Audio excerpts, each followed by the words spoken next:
병원에 가시면 이제 뭐 수면 검사를 하고 뭐 복잡한 진단을 통해서 결과는 뭐 양압기 쓰셔야겠습니다가 대부분입니다. 그러다 보니까 양압기를 나는 못 쓰겠다 뭐 하시는 분도 있고, 양압기를 적응하다가 포기하시는 분도 많고, 그런 경우가 많습니다. 저의 생각은 뭐 양압기도 좋은 도구긴 하지만 우리나라의 경우에는 양압기 쓰시는 분들의 한 90%는 저희가 하는 솔루션으로 충분히 다 대체가 가능하다고 생각하거든요. 실질적으로 결과도 그렇고요. 첫 번째는 저희가 그 간단한 설문 폼을 보내드립니다. 그거를 작성해 보면 뭐 그렇게 길지 않으니까 금방 합니다. 그래서 설문을 해서 현 상황을 파악하고, 그 다음에가 이제 소리를 분석하는 건데요. 스마트폰 어플에 있는 그 앱을 이용해서 녹음을 해오는 겁니다. 그러면 소리를 분석해 보면 어떤 상태인지를 대략 파악이 가능합니다. 구강을 이렇게 복제합니다.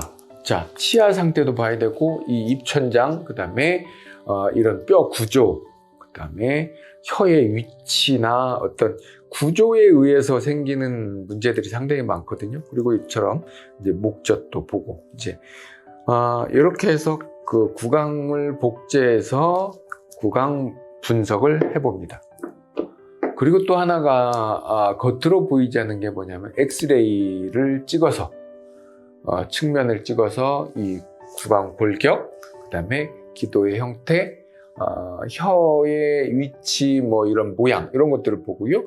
경추도 봅니다. 또 보니까 이 목 상태, 머리의 높이에 따라서 이 기도와 경추가 달라지고 호흡이 달라지기 때문에 거기에 맞는 그런 베개까지도 적용할 수 있는,